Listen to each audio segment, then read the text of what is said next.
Welcome, everybody, to Timeless Classic Movies with Kirk. Today, we are going to be watching Detour, a classic film noir. This is free on YouTube. You can go watch this anytime, or you can enjoy it with me with my little head in the corner.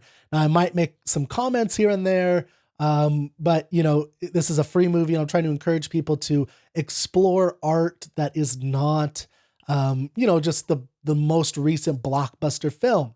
And film noir is a really interesting genre that came out of World War II. And, just as a background, film noir it's called film noir because of some French filmmakers and critics around this time were watching, or a little bit later, they had seen, these movies that were put out from America from like the 20s, 30s, and the 40s. And they noticed that there was a big shift after World War II in the tone. And everything before this was super happy, and we tried to be as bright as possible. If we could put color in it, we often would. Gone with the Wind was done in color, although it's this epic movie. It's still very colorful and bright, and there was dance numbers. And then 1945 comes along, after World War II, and people come back, and it's super dark. It's all black and white, even though we have technology to make some Technicolor. It's black and white. There's, these figures, these femme fatale figures that put men on this bad track, and it ends in tragedy. There's, when people say the cliche Hollywood ending is always happy, it's not true in film noir. It's not often. And it's very dark in tone. Bad things happen. People are immoral. So there's a weird struggle going on with, many of the people at this time. And that's what we're going to see with this first movie, which is a short one. It's an hour and 7 minutes. It's called Detour. I'm only choosing these because these are free. If I had access to anything that I could show you for free on YouTube, copyright wise, I think I would choose anything, but this is on YouTube's channel of Timeless Classic Movies that I think are free. So I'm actually going to YouTube, Timeless Classic Movies that they have the full movie access to, and I'm reacting to that. I have seen this a long time ago. I don't know if I remember. I think maybe in college, or I don't remember how long ago, but I don't remember much about it except that it's about a woman who travels to California to be a singer, and her husband or boyfriend can't get there right away. So he waits, and then eventually he goes and joins her. So let's hop into this, now, and I'm going to pop this if I can. There we go. So we have Detour. So let's hop into the movie. As you can see, it's an hour and 7 minutes.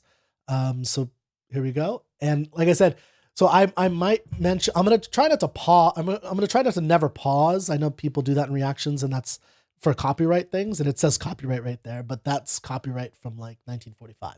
I think it's out of the copyright at this point, but anyway, so, I'll try not to pause because I want you to kind of see this, but I may make some comments. So think of it as like, me being there with you watching it, and like, I try not to talk too much, but we'll see. I may not even talk at all. This is my first time trying this.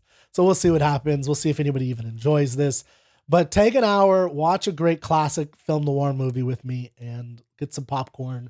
I got coffee, but do what you got to do. All right, let's start the show.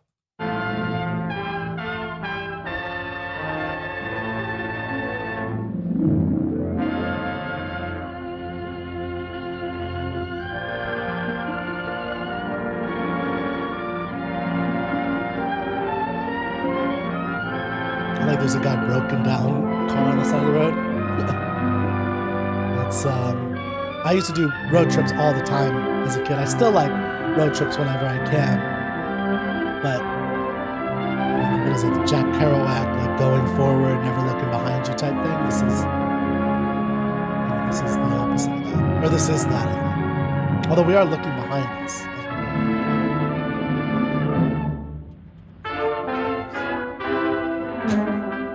I never liked that movies do this. I understand why they do it, but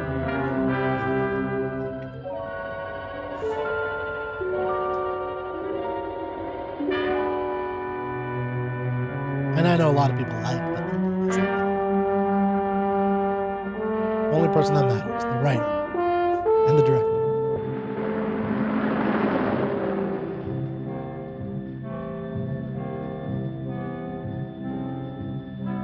Not a happy guy.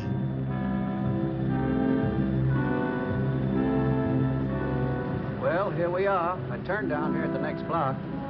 Thanks, mister. I'll get off there. Rena. Want anything else? No. Hey, you. Me? Yeah, you. Where you heading? East. Too bad. I thought if you was heading north, I might be able to help you out. I'm pushing the Salt Lake, and I don't like to ride it alone at night. I'm one of those guys that got to talk or I fall asleep. Oh. Sure, now, my partner, he's got Lou to keep him company, but I ain't got nobody at all. Where you coming from? West. Yeah, sure, I know, but where, L.A.? Maybe. Got a cousin out in L.A. You don't say. Yeah, he's been out. You're not much of a talker, are you? My mother taught me never to speak to strangers.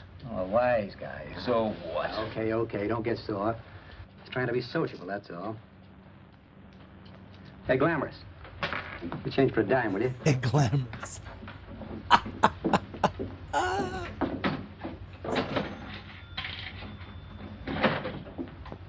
like this trucker. Let's have something quieter this time, Joe. My head's splitting. Is that what's wrong with it? When you can give each other a hard Done time. with your coffee? I'm not getting And arrested. don't rush me, will you?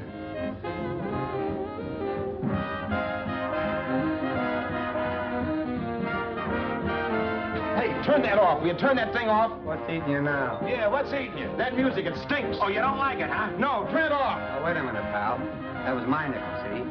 This is a free country. And I play whatever I want to. That's right. Okay. Sure. And if you don't like it, you don't have to listen to it. And you can leave here anytime you want to. Okay. I'm sorry I asked. First good piece played tonight and you don't like it. Some people just ain't got any good taste. Some people ain't got it. That song really set him off. This guy needs a hug.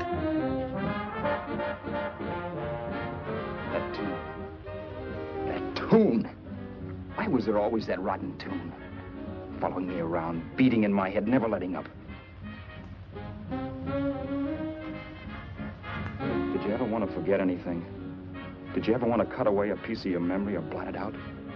You can't, you know. No matter how hard you try. You can change the scenery. But sooner or later, you'll get a whiff of perfume or somebody will say a certain phrase or maybe hum something. Then you're licked again. I can't believe that you're in love with me. I used to love that song once. So did the customers back in the old Break of Dawn Club in New York. I can't remember a night when I didn't get at least 3 requests for it.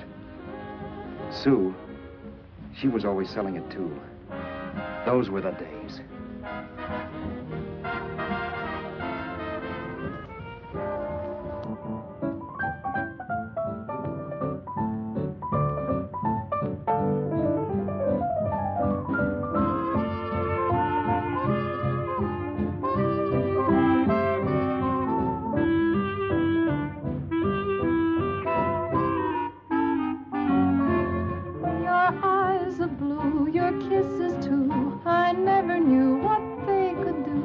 I can't believe that you're in love with me.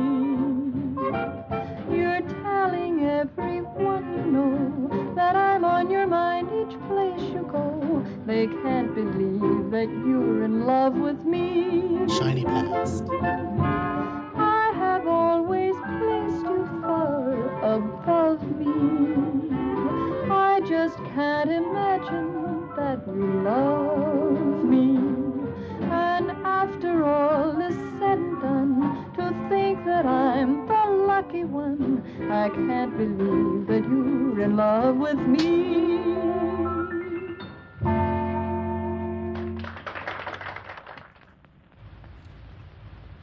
When music wasn't It wasn't crap. much of a club, really. You know the kind. A joint where you could have a sandwich and a few drinks and run interference for your girl on the dance floor. I pounded the piano in there every night from 8 until the place closed up, which usually meant 4 in the morning. A good job as jobs went in those days. Then, too, there was Sue, who made working there a little like working in heaven. But how we felt about each other, well, there was nothing very unusual in that. I was an ordinary healthy guy, and she was an ordinary healthy girl, and when you add those two together, you get an ordinary healthy romance, which is the old story. That's right. Sure. But somehow, the most wonderful thing in the world.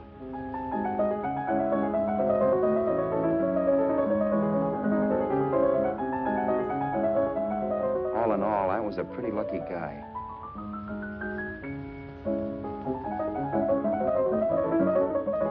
It's a good pianist.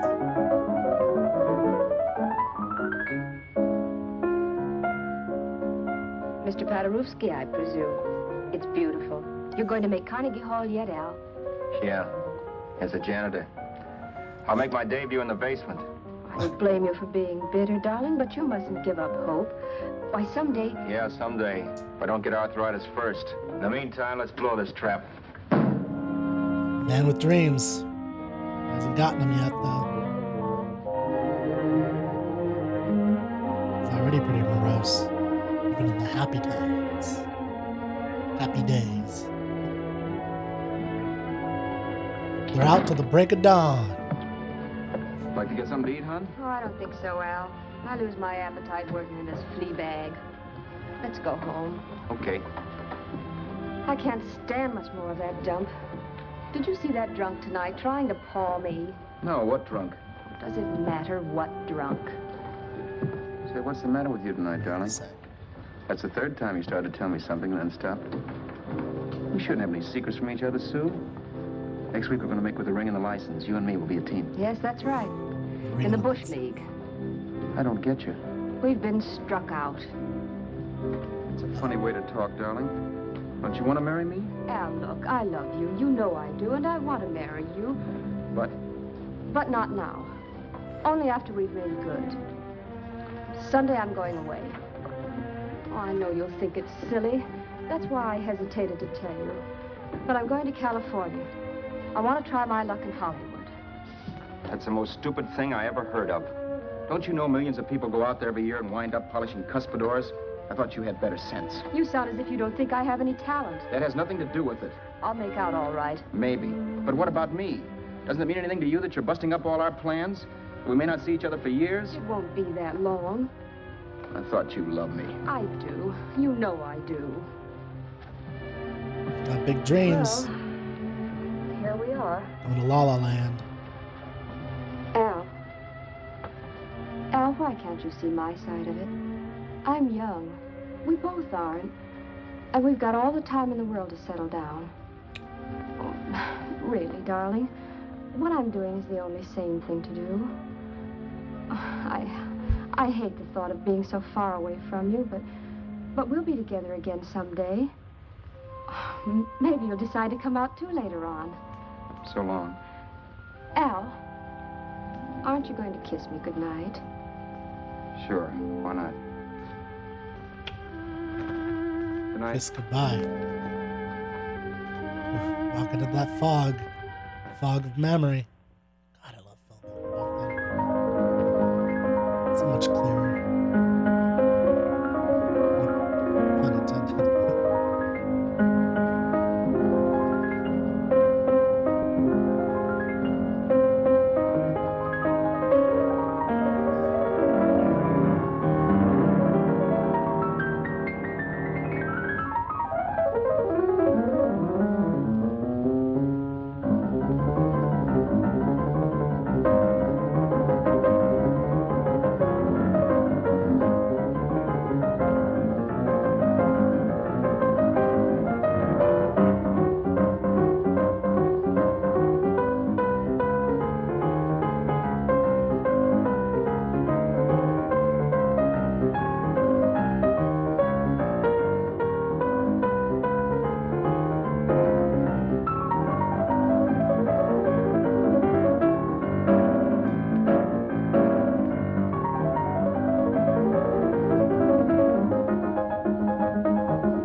Say, Roberts, you hit the jackpot this time. $10. Thanks. 1945. Was that like 100 buckos? Buckaroonies? So when this drunk handed me a 10 spot after a request, I couldn't get very excited. What was it, I asked myself? A piece of paper crawling with germs. Couldn't buy anything I wanted. Oh, the writing. Couldn't. Piece of paper crawling with germs. Come on. Then I thought of something. Writing today sucks. Bunch of bums today. So good. Then I thought of something. Call this girl.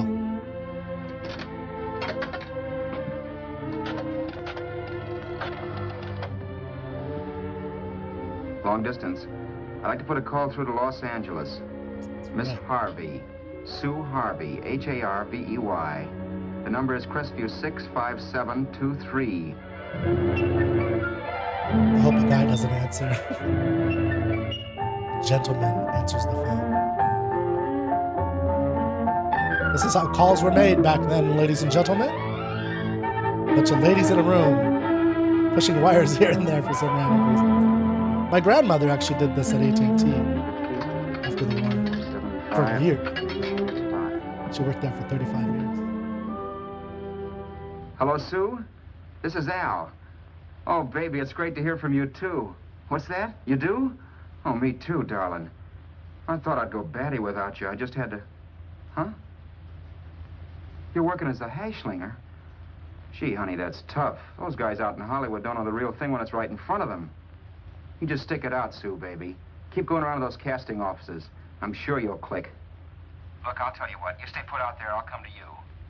No, don't try to stop me. Just expect me. Train? Who knows? Train, plane, bus, magic carpet. I'll be there if I have to crawl. If I have to travel by pogo stick. Pogo And then, stick.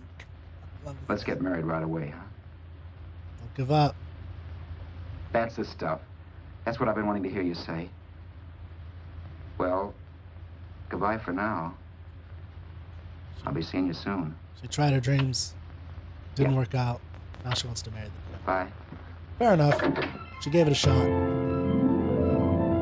Can't blame her for trying. The only way I could cross country was to thumb rides. For even after hawking everything, I only had enough money to eat. Can't do that no more. Can't You know thumb what no- that is. No one's gonna pick you It's up. the stuff you never have enough of. Little green things with George Washington's picture that men slave for, commit crimes for, die for. It's the stuff that has caused more trouble in the world than anything else we ever invented. Simply because there's too little of it. The writing. At least I had too little of it. So it was me for the thumb. Me for the thumb.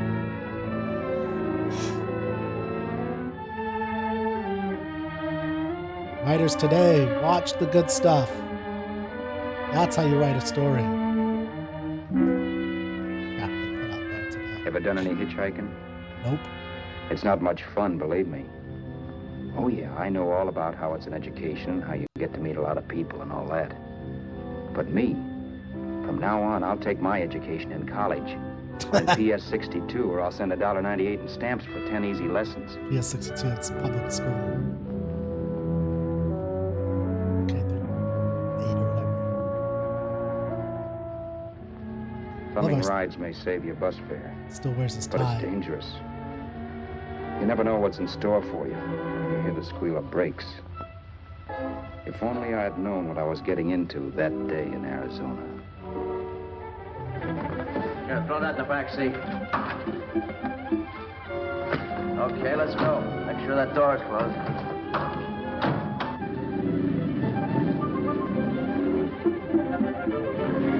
Are they gonna go on a detour?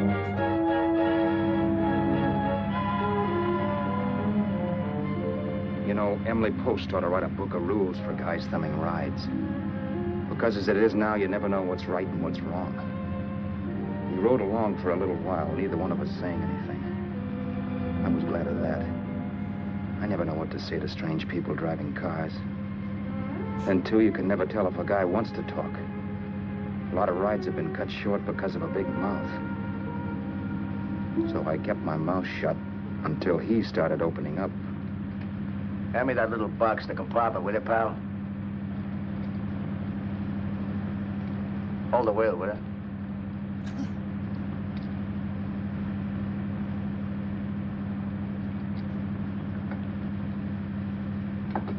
Taking some pills. How far are you going? L.A. Wow, you're really traveling, aren't you? Yeah, but I don't expect to make it for a couple of years at the rate I've been promoting rides. Not much luck, huh? Sure, all bad. Not many people stop for a guy these days. Afraid of a stick-up, maybe. Well, you can't blame them. Where you coming from? New York? Well, New York. You're in luck this time. I'm going all the way. Right through to Los Angeles. You drive a car? Sure. Whenever you're tired, let me know. I'll holler. I guess at least an hour passed before I noticed those deep scratches in his right hand. They were wicked. 3 puffy red lines about a quarter of an inch apart.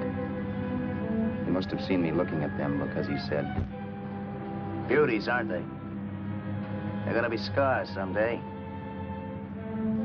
What an animal. Whatever it was, it must have been pretty big and vicious to have done that. Right on both counts, New York. I was tussling with the most dangerous animal in the world. Man. A woman. Woman. She must have been Tarzan's mate. Looks like you lost the bout. Certainly wasn't a draw. You know, there ought to be a law against dames with claws. Yeah. I tossed her out of the car in her ear. Was I wrong? Give a lift to a tomato, you expect her to be nice, don't you? Yeah. After all, what kind of dame some rides? Sunday school teachers? Yeah. A little witch. She must have thought she was riding with some fall guy. And me, who's been booking horses around racetracks since I was 20. I've known a million dames like her. 2 million. Yeah. Stopped the car, opened the door. Take it on the Arthur Duffy sister, I told her. That's the stuff. As I was done, huh? But if you want to see a real scar, brother, get a load of this. Wow. I got that one dueling. Dueling? Yeah, we're just kidding, of course. My dad owned a couple of Franco-Prussian sabers. Kept them on the wall for decorations. Well, one day, the kid and I took them down when the old man wasn't around. Had a duel. He got me in the arm here. Pretty mean cut. Infection set in later.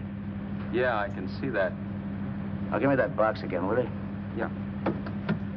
This is a wild man. Probably a rapist. Or at least doesn't treat the ladies very well. Think of right. Pain made me lose my head, I guess. I began slashing. Before I knew it, I put the other kid's eye out. That was tough.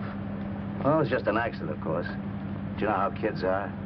I got scared and decided I was going to run away from home. Old man almost caught me when I was packing my duds. The bloody rag I had wrapped around my wrist hadn't caught his attention. You'd seen the bundle for sure. But I beat it when he was phoning for a doctor. That was 15, 16 years ago. I haven't been home since. Do they not have headlights? Pull in there for a bite or something, huh? a bite or something. Brother, was I hungry. I hadn't had anything in my stomach for hours. Yet even with that gnawing in the pit of my belly, I didn't want to be in too big a rush to put on the feed bag. First, I had to make sure this guy knew the score. If I got him down on me, goodbye ticket to Hollywood. I'll wait out here for you, mister. If it's the money, don't worry about paying for it. This time it's on me. Well, that's what... Haskell, think nothing of it. You make your first million, maybe you can do the same for me. Come on, New York. I gotta make the West Coast by Wednesday. There's a horse running at Santa Anita named Pirate Bicycle. Means to order me if I'm on him. We'll make it all right. He did most of the talking during the half hour we were in the place. I ate. He rambled on about his old man, whom we hadn't heard from since he ran away as a kid. Now he happened to become a bookie. And then all about how he got rooked in Miami. One race, 38 grand. They cleaned out my book. How do you like that? That was tough luck. Yeah, and I'm supposed to be the smart guy. Well, you just wait. I'm going back to Florida next season with all kinds of jack. And you watch those stinkers run for cover. You want anything else? No, thanks. I've had plenty.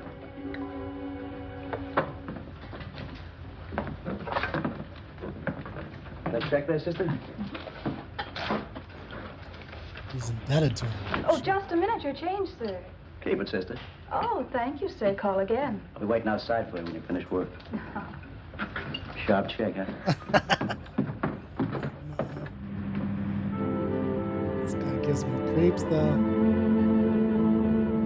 I drove all that night while Haskell slept like a log. After a while, I began to get sleepy myself. I was happy, though. Soon I'd be with Sue again. The long trip was practically over, and there'd be no more hoofing it down the concrete. I began to think of the future. There's the headlights. Which couldn't have been brighter if I'd embroidered it with neon lights. It was nice to think of Sue shooting to the top. Right, so couldn't be brighter than the sun. It's amazing what a full belly can do to your imagination. Full belly. Think about the future. Your kisses too, I never knew what they could do. I can't believe that you're in love with me. You're telling everyone you know I'm on your mind each place you go. I can't believe that you're in love.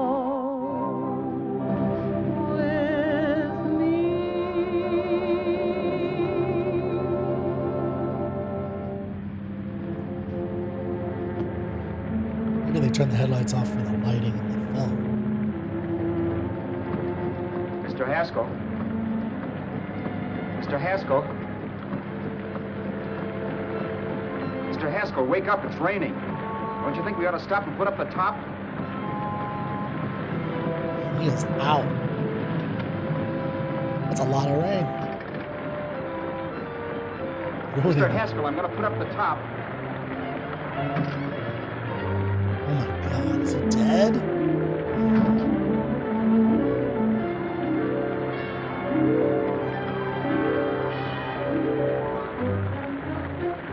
Up until then, I had done things my way.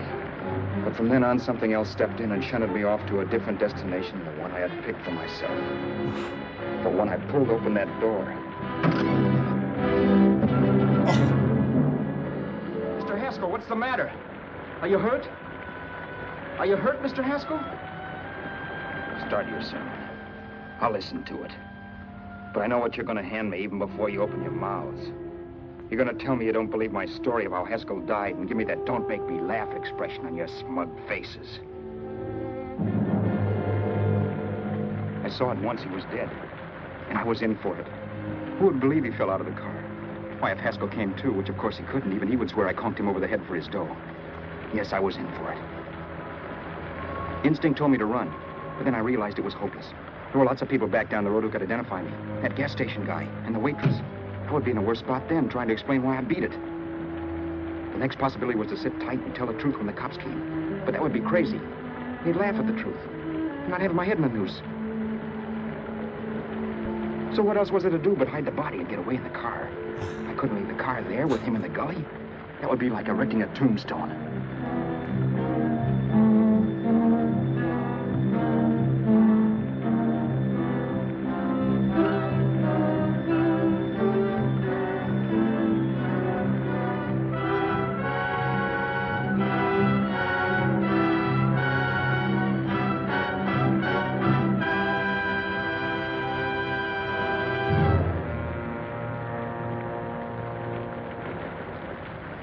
My idea was to cover him with brush, not to rob him.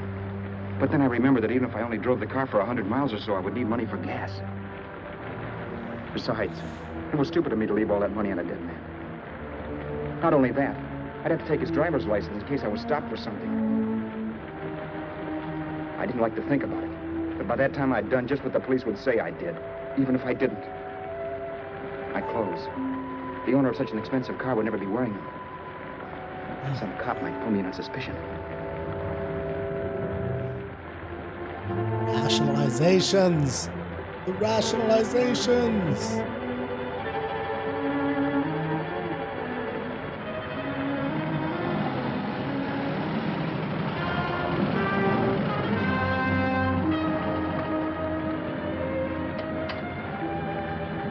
There's the popo. Hey, you, this your car? Don't you know better than to leave a car with the wheels halfway in the middle of the road? That's the way accidents happen. I'm sorry, officer. I was just putting up my top. I didn't think. Well, the next time, think. I'll let you go now, but watch your step in the future. I know that's a lonely stretch, but cars come by here once in a while, and we have plenty of crack ups. Thanks.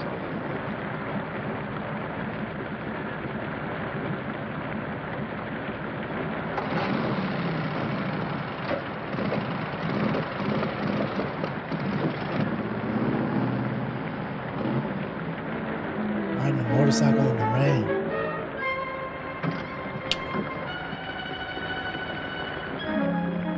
I left nothing in the car to give me away as Roberts. If they found a dead man in the gully now, it would be me. Took his identity. As I drove off, it was still raining, and the drops streaked down the windshield like tears. I kept imagining I was being followed and that I could hear sirens back in the distance. Just how long it took me to cover the 60-odd miles to the California state line, I don't know. I lost all track of time. But the rain had stopped and the sun was up when I pulled up to the inspection station. Hello? Carrying any fruits or vegetables? No. Any livestock or poultry? No. I'd like to see your registration and driver's license, please. Anything in the baggage compartment? Just baggage. Charles Haskell, Jr., age 30, brown eyes, dark hair. Identifying marks, none. Are you Charles Haskell, Jr.? Yes. Well, remember, if you're employed and you stay over 30 days, you take out California plates. All right, officer, but I'll only be in the state a short while.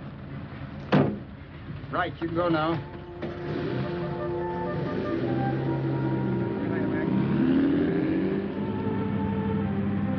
I couldn't drive any farther without some sleep. Cops or no cops, I knew I had to hit the hay and hit it hard. I was dead tired.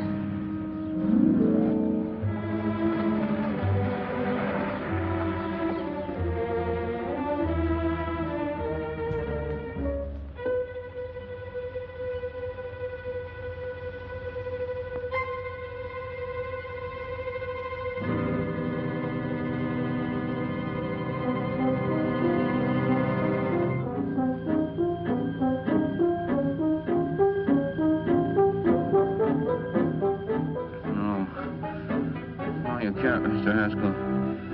No.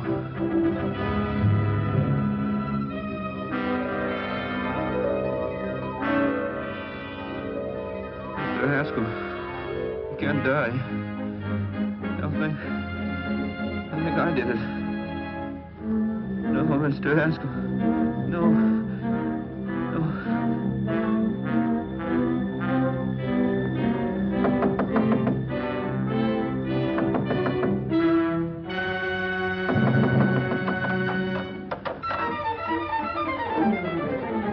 Who's there? It's the maid. Can I come in and clean? Later. In a half hour. All right, sir. I'd be pissed. Waking me up for a woman.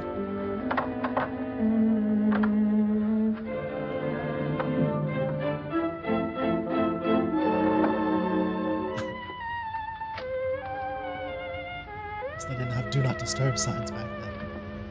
At least not at this place. There was no time to lose. Every minute I had to be Charles Haskell was dangerous. And I'd have to be Charles Haskell until I got to some city where I could leave the car and be swallowed up.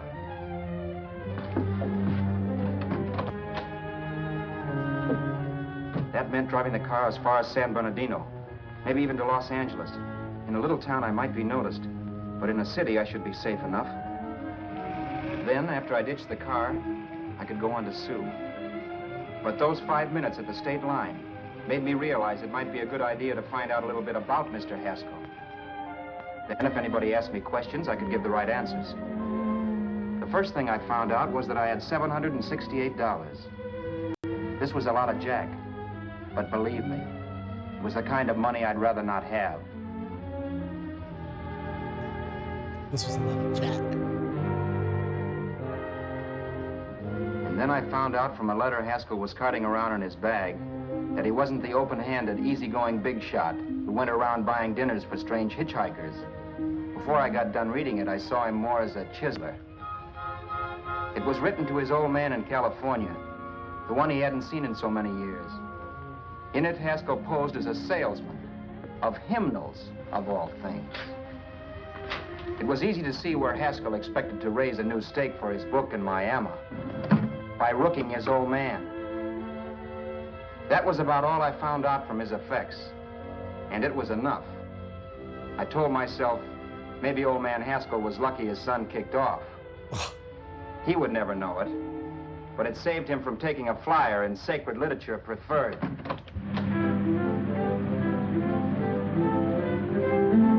Oh, he's gonna pick up a hitchhiker now? Okay.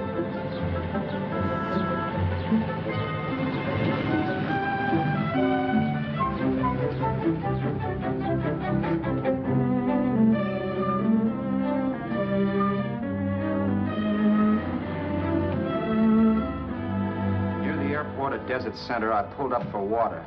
There was a woman. Hey, you! Come on if you want to ride. Another ripe tomato.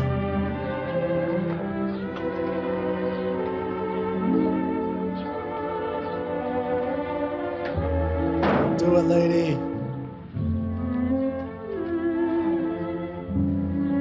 She has dark bags in her eyes. She's seen the world. She's seen some things.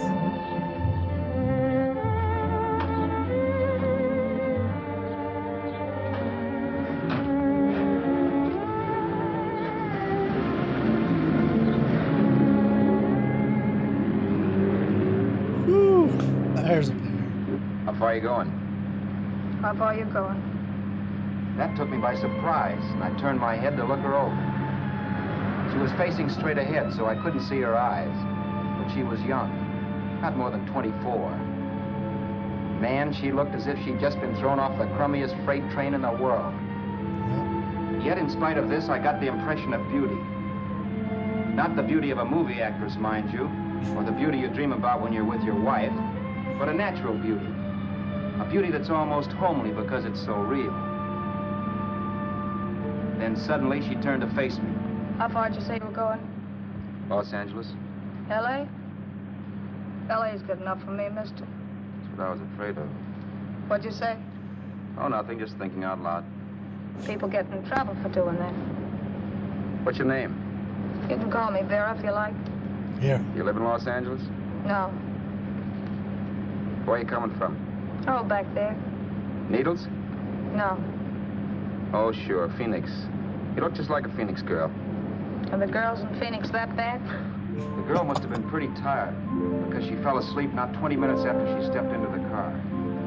She lay sprawled out with her head resting against the far door, like Haskell. I didn't like that part of it much, but I didn't wake her up. It wasn't that this girl still worried me. I'd gotten over that funny feeling I had when she looked at me, which I put down as just my jangled nerves. With her eyes closed and the tenseness gone out of her, she seemed harmless enough. And instead of disliking her, I began to feel sorry for her. The poor kid probably had had a rough time of it. Who was she anyway? And why was she going to Los Angeles? And where'd she come from in the first place? The only thing I knew about her was her name. Not that it made any difference. A few hours more and we'd be in Hollywood. I'd forget where I parked the car and look up Sue. This nightmare of being a dead man would be over. Who this dame was, well, it was no business of mine. Where did you leave his body? Where did you leave the owner of this car? You're not fooling anyone. This buggy belongs to a guy named Haskell. That's not you, mister. You're out of your mind. That's my name, Charles Haskell. I can prove it. It's my driver's Save license. yourself the trouble, mister. Having Haskell's wallet only makes it worse. It just so happens I rode with Charlie Haskell, all the way from Louisiana. He picked me up outside of Shreveport. You rode? You heard me. Jeez. And it all came back to me. All the talk about dueling and scars and scratches. There was no doubt about it. Vera must be the woman Haskell had mentioned. She must have passed me while I slept. Well, I'm waiting. My goose was cooked. She had me. That Haskell guy wasn't dead yet. He wasn't stretched out stiff and cold in any Arizona gully. He was sitting right there in the car, laughing like mad while he haunted me. Well? There was nothing I could say. It was her move. Vera, whatever her name was. It was just my luck picking her up on the road. It couldn't have been Helen, or Mary, or Evelyn, or Ruth. It had to be the very last person I should ever have met. That's life. Whichever way you turn, fate sticks out a foot to trip you. It's dark. I told her everything, but she didn't believe my story. I should have saved my breath. That's the greatest cock and bull story I ever heard. So he fell out of his car. Say, who do you think you're talking to, a hick? Listen, mister, I've been around, and I know a wrong guy when I see one. What'd you do, kiss him with a wrench? Now, wait a minute. What I told you was true. You see, that's why I had to do it. You think I killed him? Well, the cops would have thought so, too. Yeah, well, maybe they still think so. What makes you so sure I'll shut up about this? Vera, I'm innocent. Give me a break, will you? It won't do me any good having you pinched. The cops are no friends of mine. Now, if there was a reward, but there isn't. Thanks. Don't thank me yet. I'm not through with you by a long shot. Let's see that roll.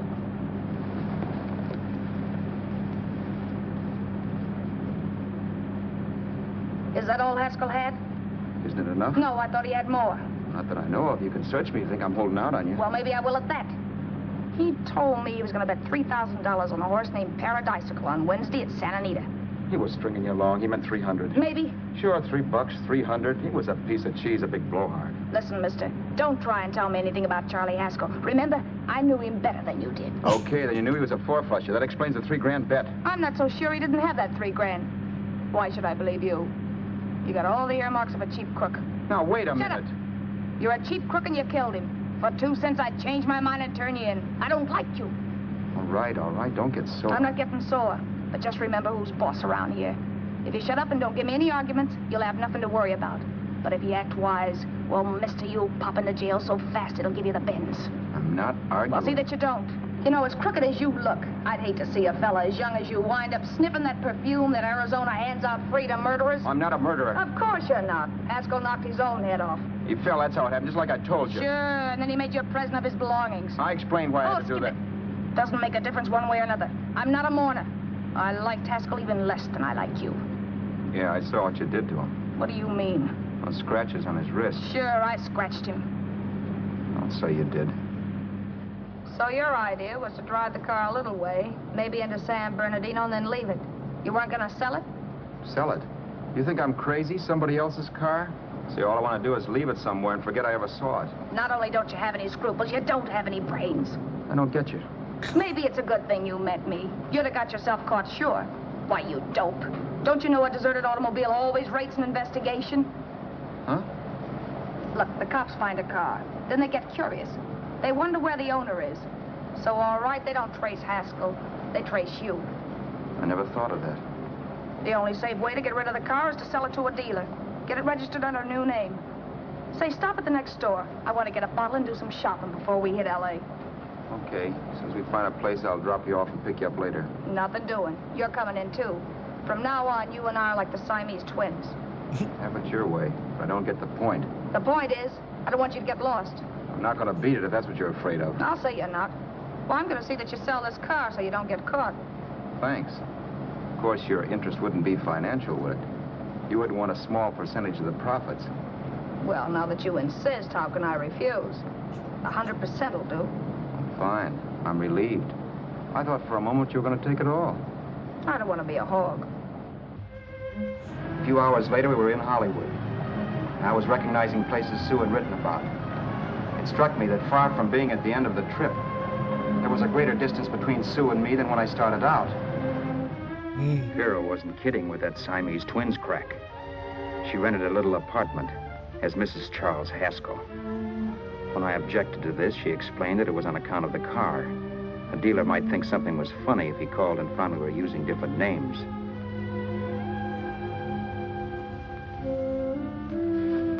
Home, sweet home.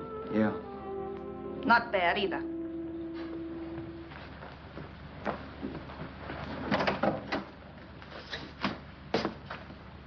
In case there's any doubt in your mind, I'll take the bedroom. Yeah. Sure is stuffy in here.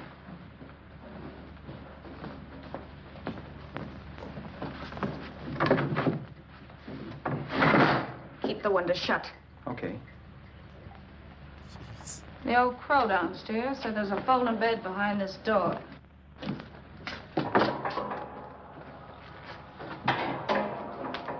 You know how to work it? I invented it. Some joint. One can't have everything.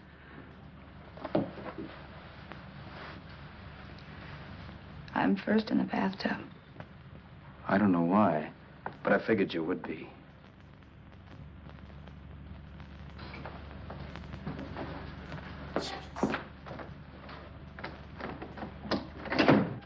Boy, oh boy. It sure feels good to be clean again. I must be 10 pounds lighter. You must be. Well, hitching rides isn't exactly the way you keep your schoolgirl complexion. I wish that guy with the sax would give up. Gets on my nerves. Forget it. Have a drink. Aren't you afraid I might take you up on it? If I didn't want to give you a drink, I wouldn't have offered it. Might be a sorehead, Roberts. You got yourself into this thing. You should be grateful I'm not turning you in. Why, if I wasn't regular, you'd be in the pen this minute, being photographed, fingerprinted, and being pushed around by the cops. So cheer up. Get rid of that long puss. Or is your conscience bothering you?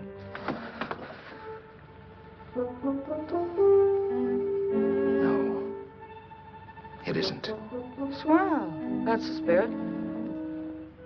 He's dead and no moaning around will bring him back. Anyway, I never could understand this worrying about something that's over and done with. Now look, Vera, for the last time I didn't kill him. Haskell was a sick man. Maybe he was dead before he fell out of the car. I don't know. Sure. He died of old age. All right. So if it'll make you sociable, you didn't kill him.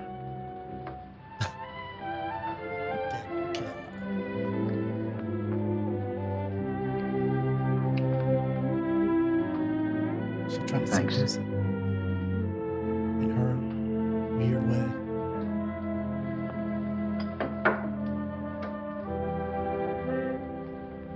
Whoa. We're out of liquor, Roberts. Yeah. Too bad. I felt like getting tight tonight. Well, Jeez. I think you succeeded. Am I tight? As a prima donna's corset. That's good. I wanted to get tight. Why? What have you got to get tight about? Oh, I don't know. Few things. You should have my worries. If I had your troubles, I'd stay sober. And I've got the key to that door. Yeah. Maybe you're right. I'm always right. You know, I don't like your attitude, Roberts. Well, there's a lot of things I don't like. Sure. But life's like a ball game. You gotta take a swing at whatever comes along before you wake up and find it's a ninth inning. You read that somewhere. That's the truth, Roberts. All you do is bellyache. Taking it easy and, well, trying to make the best of things. But maybe that's what's wrong with the whole world. Get the professor. People lock themselves out trying to buck fate. Now, take you, for instance. You're lucky to be alive. Why, suppose Haskell had put open your door. You'd be playing a harp now. Think of that. You think of it. I'm tired of thinking. There's plenty of people dying this minute. I would give anything to trade places with you. I know what I'm talking about. I'm not so sure. At least they know they're done for. They don't have to sweat blood wondering if they are. Your philosophy stinks, pal. We all know we're gonna kick off someday. It's only a question of when. But what got us on this subject anyway? We'll be discussing politics next. Yeah. Where'd you hide the butts? On the table, sucker.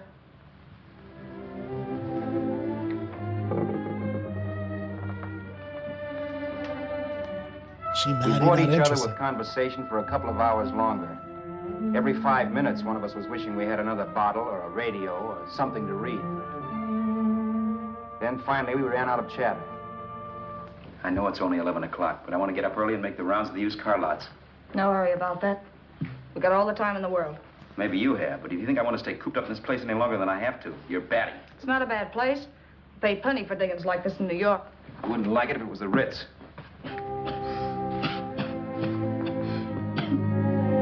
Rotten liquor. You got a mean cough. Ought to do something about it. That'll be all right. That's what Camille said. Who? Nobody you know.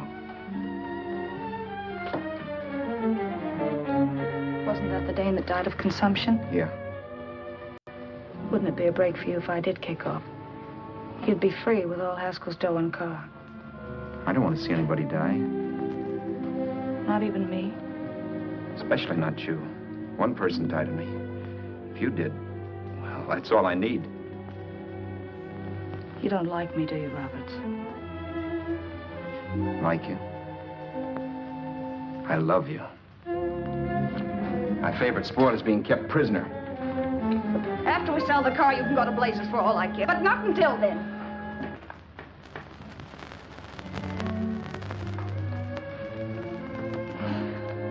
I'm going to bed.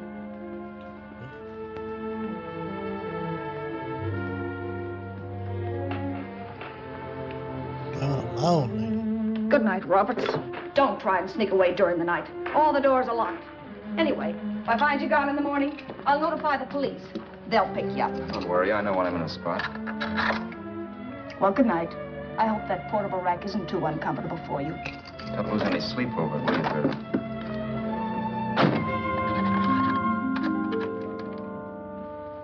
Hell hath no fury.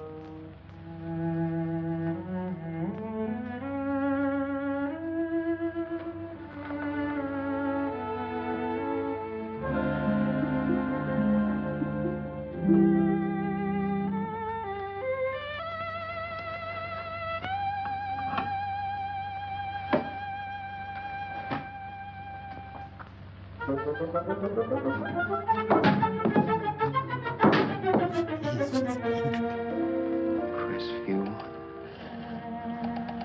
6, 5, 7, 2, 3. Hello? Hello? Hello? Hello?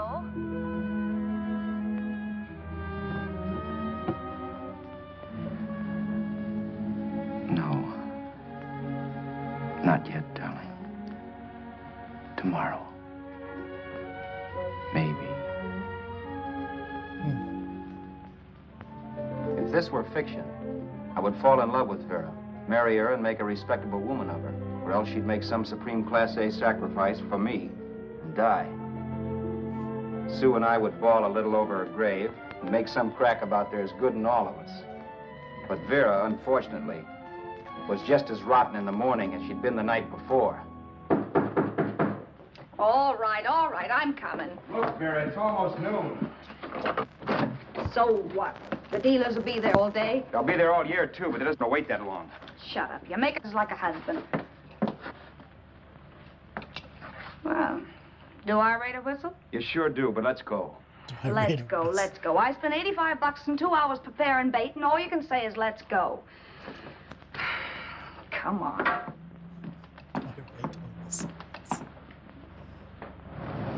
We passed a few used car lots last night down this way. What do you think we can get for this heap? I don't know. Plenty. You let me handle everything. Think we can get $2,000? I don't know, but don't worry. I'll squeeze as much out of this guy as I can. If I let it go cheap without a fight, he might think we've stolen the car. And listen, don't make any slips and call me Roberts. That'll cook us. I don't need you to tell me that. You better just sit by and keep your mouth closed. Remember, we're both in the soup if anything happens. Forget it and drive. You're my wife, Vera Haskell. Look, after the deal's closed, let's go back to that place on Hollywood Boulevard where I saw the fur jacket. I want to buy it. After the deal's closed, I'm saying goodbye to you. That's right, I forgot. I guess I'm getting kind of used to you. Well, that's a habit you can start breaking. Let's try this place in the middle of the block.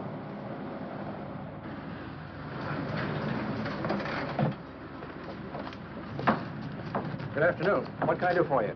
We're interested in selling a car. If the price is right. Well, if it's in good mechanical condition, it should blue book for about $1,600.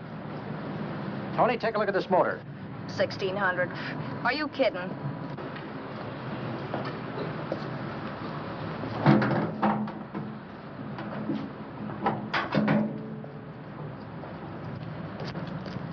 Well, maybe $1,850. Before I let it go for $1,850, I'll wreck it and collect the insurance first.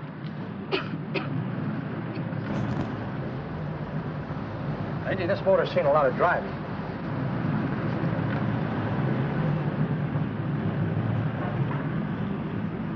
Well, the mechanic inspected the car. We haggled. At last, when we were all worn out, we hit a compromise. His price. Okay, it's a deal. All right, come in. We'll sign the papers. I have the ownership papers right here with me. Look, Vera, in the meantime, will you clean the dash compartment? There may be some stuff in it. All right, darling. I love how easy it is to do this. $1,850. That dirty crook. Oh, she found the 3,000. Just shake his hand, get the money, get out of there. That's how it should be. In New York, huh? Mountains of paper. But you bought the car in Miami. Yeah. I guess it's okay. Well, now let's see about the insurance. We can either have it transferred or canceled. What kind of insurance do you have, Mr. Haskell? Well, aren't all the papers there?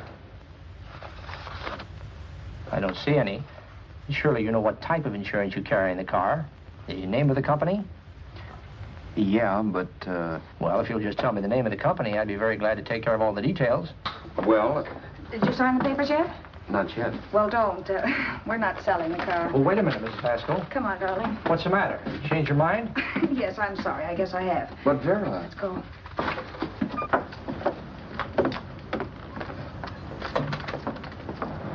You got me out of a tight spot, Vera. But I still don't understand all this. You will in a minute. I almost threw away a gold mine. 1850 isn't to be sneezed at. The car doesn't book for as much as I thought. We're not selling the car. You want to keep it. Now, wait a minute, Vera. You said yourself I wouldn't be safe until the car was in someone else's name. I'd like to be free of this mess when I go. That's just it, Roberts. You're not going. There's a drive-in at the next corner. Pull in there and we'll get a bite to eat. Now I'll explain. What is this, another one of your brilliant ideas?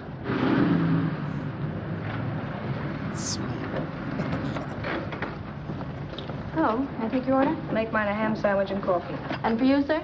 Oh, I don't care. The same. Thank you. Ham sandwich and coffee. I'm gonna try that someday. Give me a ham sandwich and coffee. Get this, Vera. I've been pretty patient so far. I've done everything you asked me to do, but no more. Shut up. You've taken Haskell's money. And you can have the dough we get from selling the car. But you're not going to keep me a prisoner. It's a good thing I bought the paper. Take a look at that. Vera, I'm in no mood. Read that.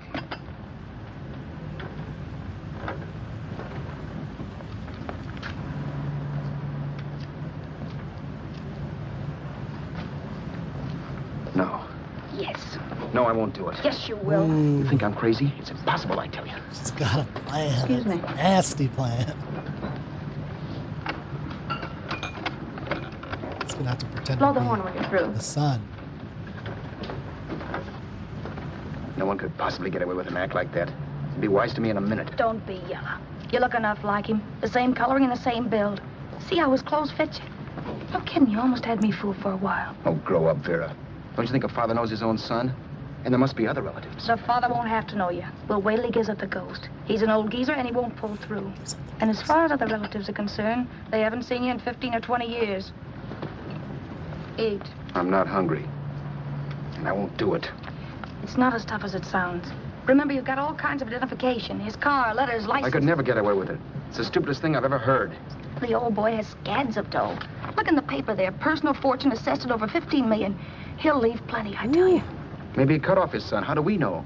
It's out, Vera. I won't have anything to do with it. It's a lot of I money. think you will. A lot of Look, Vera, jacks. I'll do anything within reason. But not that. So forget it. Find yourself another stooge. You sap. You'll be fixed for the rest of your life as Charlie Haskell. You can take your inheritance and go away. No more worrying about the rent, no sweating, scheming, wondering where your next meal's coming from. Think about that, Roberts. Vera, please, you're talking too loud. On this, I'm splitting 50-50 with you. Sure, why not? We're both alike, both born in the same gutter. Now, take it easy, Vera. There's people around here. You don't know what you're talking about. We'll wait till we read that old man Haskell's dead. Then you show up. Like you read in New York that he was sick. No. Suppose he doesn't die. He will. I know he will. Something tells me. Something tells me. But as much as I insisted I would have no part of her scheme, Vera was taking it for granted I would. Neither of us had our mind on the cards as we played that night. I knew we were just trying to kill time between newspaper editions. This was a death watch for Vera. Maybe it was for me, too. Don't you realize if I'm caught, they'll want to know where I got the car and stuff, and they'll have me on a murder charge. If you're smart, you won't get caught. I knock for 7. And if I'm caught, don't you realize you'll be out, too? 18 points, that gives me 30. How will I be out? You'll be out $1,850 we would have gotten on the car. Really, Vera, you'd be an awful chump if you threw away all that dough on a dizzy long shot. Let me sell the bus tomorrow. With the money it'll bring and what you've already got, a clever kid like you can run it up in no time. Then we'd both be in the clear. I'll be in the clear anyway. Maybe. Maybe. But if I got caught, I'd get good and sore at you, you know. You mean you'd squeal? Well, no, not squeal exactly. Never mind what you meant. Even if you did tell the cops I was in on it with you, what could they do to me? They might give me the same medicine they gave you. Yeah. A rope. But I'm on my way anyhow.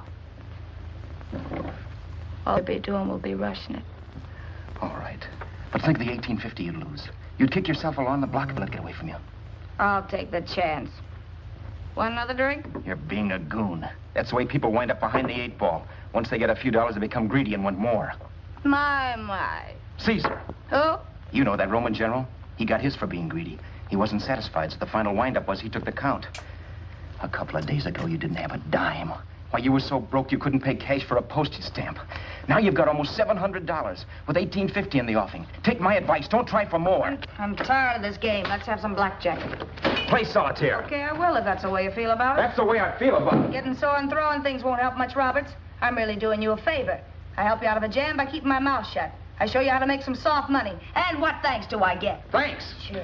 Or would you rather call the cops and tell them you killed the man and stole his money? I didn't kill anybody. Yes, you did. No, I didn't. You know I didn't. All right, then. Suppose I call the cops. If you're innocent, what do you got to be scared of? Okay. Call them, you mutt. Go ahead and call them, see if I care. At least they'll give me a square deal. You want me to call them? You heard me. But I'm warning you. If I'm pinched, I'll swear you were in on it. I'll say that you helped me. If I fry, I'll get even with you. You wouldn't dare. You didn't. Yeah? Then try it and see. Call them. Yeah. Okay, I will.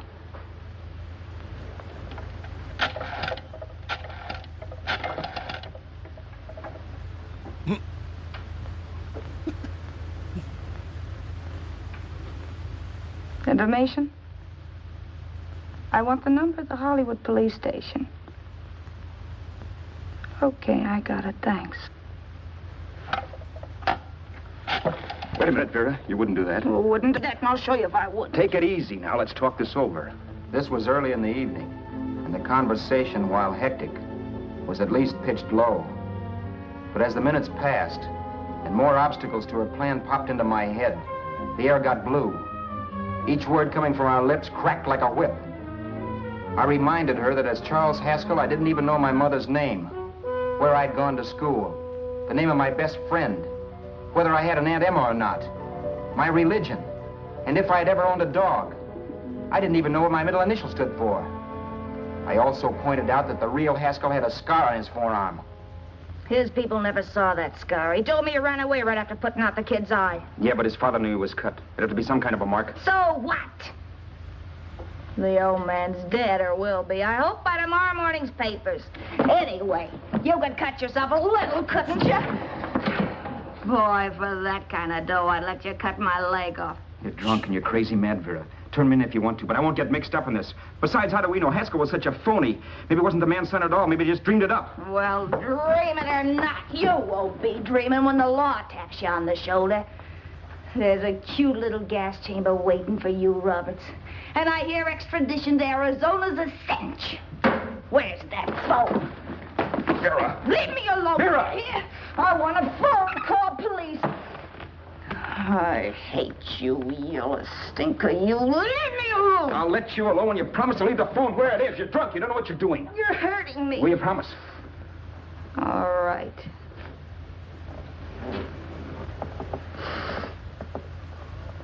You hurt me. I'm sorry, but And it's hot in here. Open up a window. it's not hot. Don't tell me. Now, do you do it or do I do it? You're no gentleman, see? Yeah. All right. I'll open up the window. You're no gentleman. See.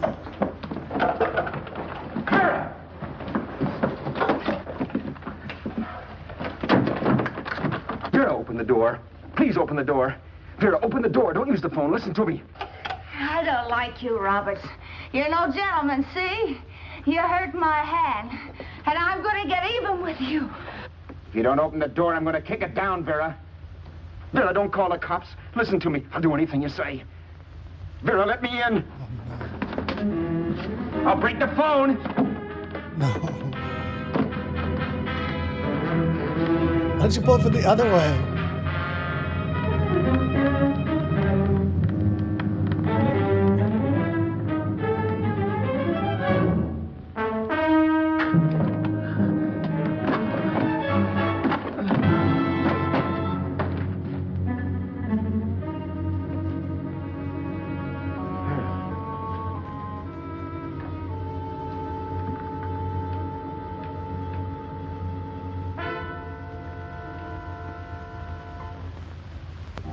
The world is full of skeptics.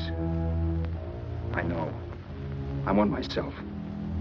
In the Haskell business, how many of you would believe he fell out of the car? And now, after killing Vera without really meaning to do it, how many of you would believe it wasn't premeditated?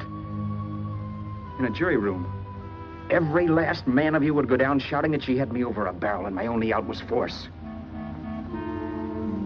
The room was still. So quiet that for a while I wondered if I had suddenly gone deaf. It was pure fear, of course. And I was hysterical, but without making a sound. Vera was dead, and I was her murderer. Murderer? What an awful word that is. But I'd become one. I'd better not get caught.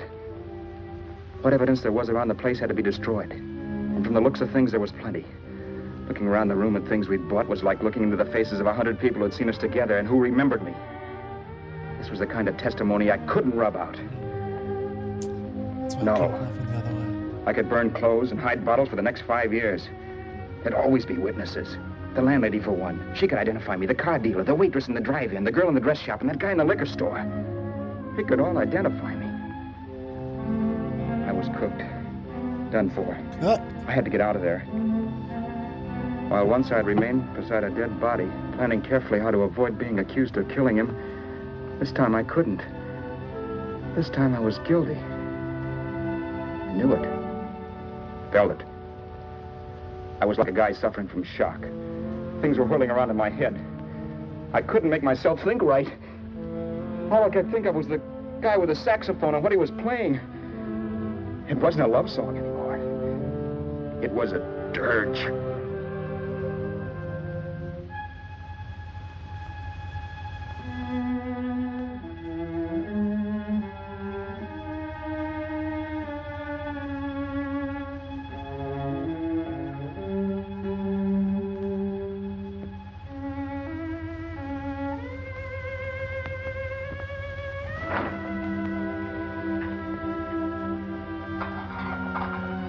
Dirge is a lament for the dead.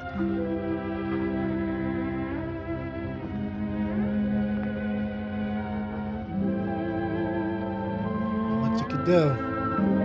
Let's get your stuff and start walking.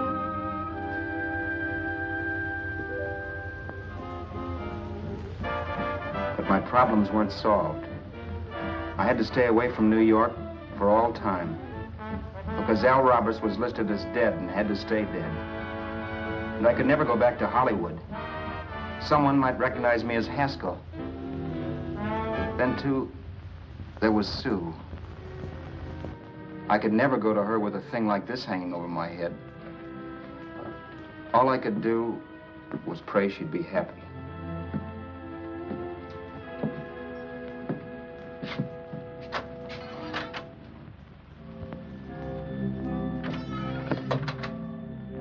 I was in Bakersfield before I read that Vera's body was discovered. And that the police were looking for Haskell in connection with his wife's murder. Isn't that a laugh? Haskell got me into this mess, and Haskell was getting me out of it. The police were searching for a dead man. I keep trying to forget what happened and wonder what my life might have been if that car of Haskell's hadn't stopped. But one thing I don't have to wonder about. I know. Someday a car will stop to pick me up that I never thumbed.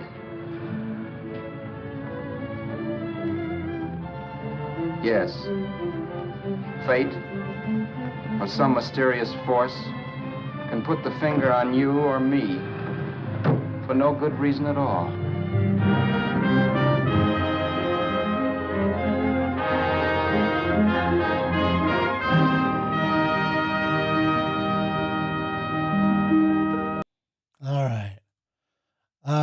All right. Interesting. That was, yeah, I definitely saw that back in, pretty sure it was college when I saw that, but I hope you guys enjoyed that. I, thought the thing that I really enjoyed about it the most, I mean, obviously the characters aren't inspirational, aspirational. Like you don't want to be in these guys' shoes at all, but it was great. Just the language. I mean, the kind of what I think of as more romantic language. And what I mean by that is just kind of the slang back then was really interesting, but the desire to never call something what it is, which I think for literature, including movies, is a great aspect and an enjoyable part of reading and even of, movies and theater, because there's so much language can do. It's so much robustness to language if you play with it. So like, referring to, there's a lot of ways you could refer to money, but one of the ways that he refers to it is like, it was just a germ-infested piece of paper, right? Which to him, and remember he's so the interesting thing about the story, of course, is the narrative structure is it starts with him in this diner acting really bizarrely, or we think he's acting bizarrely, right? But we understand why he doesn't want to take a ride with somebody by the end of the movie, right? The trucker comes and says, I want someone to hang out with, and he goes crazy, and he goes crazy over this song, and he starts telling the story, and the story that he's telling, in his mind, so to speak, is the story of how he ended up there, which is by this double murder. Now, I think the question that should be going through your mind is, do you trust this guy to tell this story truthfully? Like, is he telling the story truthfully? He even mentions, I know you wouldn't believe me. Yeah, I mean, it's pretty hard to believe. That's why we wouldn't believe him. That he didn't mean to kill Vera, that he didn't do anything at all to Haskell. And, so we have his take on it. Maybe that's what he's going to tell the police, but no one's going to believe that, and they should. And maybe that's what happened, but maybe it was his own fault, right? And I think that is an important part of the movie about, the stories that we tell about the things that we do wrong and why it's, and in this case, the impact that has on our philosophy.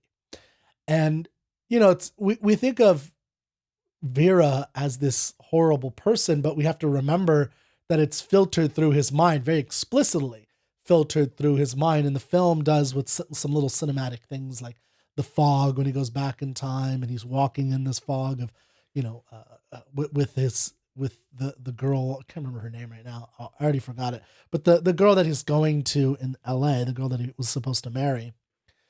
And all of that just seems so bizarre and untrue, right? Like that was really what was motivating him. He seems to even then have been this kind of guy who didn't make it, and his life is not good.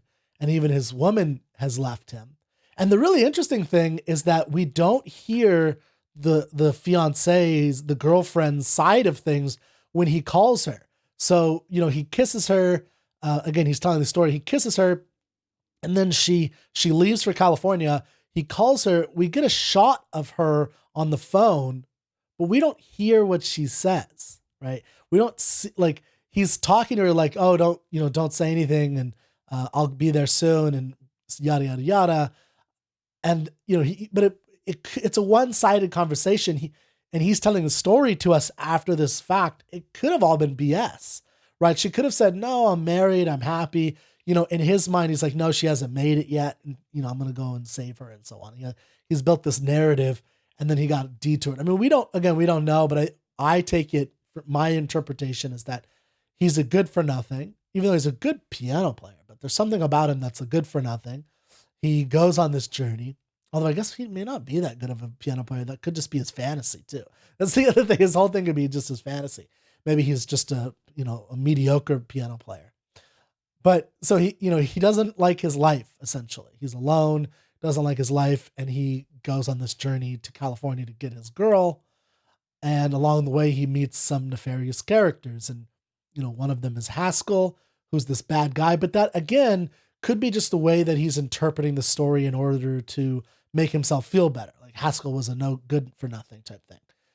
And maybe he is Haskell's a somewhat good for nothing, but he doesn't deserve to die and be left on the side of the road. And the same thing with Vera. Vera turns into this kind of monster. And, maybe she did kind of take one and pull one over on him. Or maybe he's making all of that up and really she was in on it, but they were in on it together type thing. And he was just kind of painting. We don't know. And that's what I think is so interesting about the story. Although it is, if we do take Vera as like a serious, she was this monster type person, which I got the impression, like, I think she said, she's dying anyway. I mean, she started coughing or maybe that was the impression she had. And so that's why she was acting this way. And, the kind of hold that she has on him because of this story that she could tell about him. And I think that is, an important part of the plot, the idea of where, the control that she has on him. I mean, it's an hour-long movie, and so it's in our standards, we would almost never have a Hollywood movie that's only an hour and 7 minutes. But, it's really tightly done. It feels like a long story. I mean, it was just really well-made film noir. And you could see the darkness. So when you talk about, again, the Hollywood cliche, this was a popular type film that happened quite a bit. And I think part of it is the post-war brooding that happened with many of these people, and you could even think of it as kind of a metaphor, the idea of a detour, right? He was on this if you think of like the war as a detour, right? He was on this happy path, or so he thought. But, there's the question of, was it really happy, right? Like, was the pre-war thing really that happy? I mean, it was bright and shiny in their plane, but it was in a seedy place, right? They weren't in the bright, shiny Hollywood. And Hollywood, it really isn't everything. That's where people go and they fail. Like millions of people go all the time. And then the detour happens, right? They go on this journey with dead men and with, these strange creatures, or, in a wartime, telling you what to do all the time, and represented maybe by Vera. And that's where we get this, that's where we get this detour that turns him into a murderer, which turns him into something that he's not and hasn't been before. And so I just, I imagine that the filmmakers and the writers had at least some of that feeling in mind. I mean, I don't know if they explicitly said World War II was a detour, but maybe they did. Maybe they did think it was a detour, and they called it that, and that's what this is all representing. And I think there's, and then there's even just the kind of PTSD that he's suffering with, which they didn't have a term for back then, but just like the memory of it he can't shake it. He can't live his life. So that was Detour. Let me know what you think of, timeless classic movies with Kirk, or movie night with Kirk, as a show. Is this something you guys would be interested in? There's a lot of classic movies out there. Some are going to be good, some are going to be bad. I saw Nosferatu is on that list of free ones we could watch. There's a lot of movies that are free that we could watch together. And that I think is, sorry about that. I hope that's something that we can do more of if you guys like it. But if you like it, you got to watch it, you got to share it. Let me know that you like it. Otherwise, I'll just watch the movies by myself anyway, and you won't get to share it with me. So make it worth my while. I'll make it worth your while, I hope, by having some interesting things to say. Okay, thank you so much. And I hope to see you next time and to not have a detour like this. Don't go hitchhiking. Don't thumb it.